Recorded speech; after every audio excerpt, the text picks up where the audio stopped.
नमस्कार बच्चों। आज कक्षा 6 में हम एक नया अध्याय पढ़ने जा रहे हैं। अध्याय नंबर 17 और नाम है सांस सांस में बांस। जैसा कि शीर्षक से आपको पता चल रहा है कि लेखक ने इसमें बांस के बारे में बताया है कि बांस किस प्रकार उसकी सांसों में बसा हुआ है, तो उसके बारे में इस अध्याय में बताया गया है। तो अध्याय को पढ़ने से पहले हम लेखक द्वारा लिखी हुई कुछ बातों को पढ़ लेते हैं, जिससे आपको उसका लिखने का कारण स्पष्ट हो जाएगा। देखिए लेखक क्या कहता है कि बांस से मेरा रिश्ता क्या है। इसको पहले पढ़ते हैं फिर समझते हैं। बांस का ये झुरमुट मुझे अमीर बना देता है। इससे मैं अपना घर बना सकता हूँ। बांस के बर्तन और औजार इस्तेमाल करता हूँ। सूखे बांस को मैं ईंधन की तरह इस्तेमाल करता हूँ। बांस का कोयला जलाता हूँ। बांस का अचार खाता हूँ। बांस के पालने में मेरा बचपन गुजरा। पत्नी भी तो मैंने बांस की टोकरी के जरिए पाई और फिर अंत में बांस पर ही लिटाकर मुझे मरघट ले जाया जाएगा। अब लेखक ने इन पंक्तियों में हमें ये बताने का प्रयास किया है कि वो जिन इलाकों में पैदा हुआ, यानी भारत के उत्तर पूर्वी इलाकों में उसका जन्म हुआ होगा, और वहाँ पर बांस का व्यापार, बांस की खेती बहुत अधिक होती है, क्योंकि वो वर्षा वाले इलाके हैं और वहाँ बांस की फसल होती है।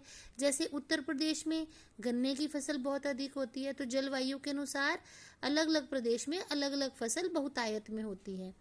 तो लेखक कह रहा है कि बांस का ये झुरमुट यानी झुंड, बांस का पौधा जो है एक एक पौधा नहीं उगता है, वो झुंड में, झुरमुट में उगते हैं पौधे। तो जो लोग बांस की खेती करते हैं, उसके जरिए उन्हें पैसा मिलता है व्यापार से। तो बांस का ये झुरमुट उन्हें अमीर बना देता है, जैसे लेखक ने बताया है। लेखक आगे बताता है कि इससे मैं अपना घर बना सकता हूँ, यानी उन इलाकों में पक्के घर नहीं होते हैं, क्योंकि बारिशें बहुत होती हैं, जंगल में लोग घर बनाते हैं। तो वहाँ हल्के फुल्के की अगर बाढ़ में बह भी जाए तो दोबारा से घर बना लिया जाए। तो वहाँ पे क्योंकि बांस की लकड़ी अधिक होती है, तो बांस का प्रयोग घर बनाने के लिए किया जाता है। बांस के बर्तन और औजार इस्तेमाल करता हूँ। वहाँ के लोग खाने पीने के लिए भी बर्तन जो तैयार करते हैं बांस की लकड़ी से बनाते हैं। आपने बैम्बू राइस पकाने की बात तो सुनी होगी, और बैम्बू राइस पकते भी शायद देखे हों टीवी में किसी प्रोग्राम में। तो वहाँ खाना पकाने के लिए भी जो कटोरियाँ हैं, जो प्लेट्स हैं, वो सब बांस की बनी हुई लोग अधिकतर इस्तेमाल करते हैं।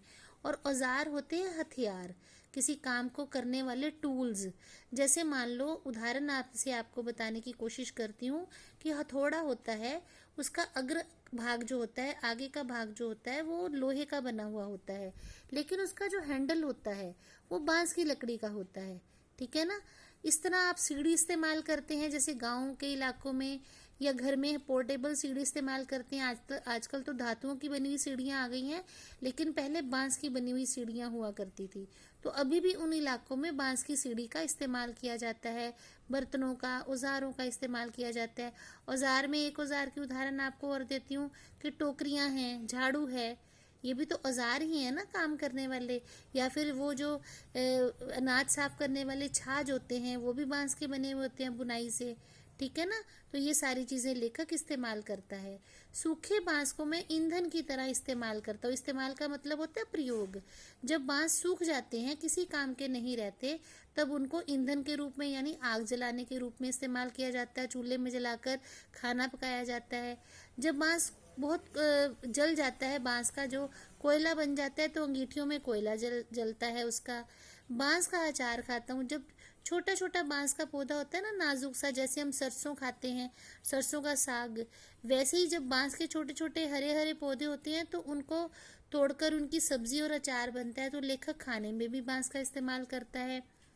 जब बच्चा छोटा होता है तो उसको पालने में झुलाया जाता है, क्योंकि वहाँ बांस की लकड़ी अधिक होती है। तो वहाँ जो उन इलाकों के जो बच्चे हैं, उनके जो पालने बनते हैं वो भी बांस की लकड़ी से बनते हैं।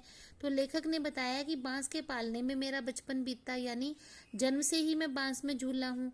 अब जब लेखक बड़ा हुआ तो उसकी पत्नी जो है टोकरियाँ बनाने वाले व्यवसाय से जुड़ी हुई होगी, और वहाँ लेखक के व्यवसाय से जुड़ने के कारण वहाँ उनकी मुलाकात होगी, तो शादी भी हुई होगी।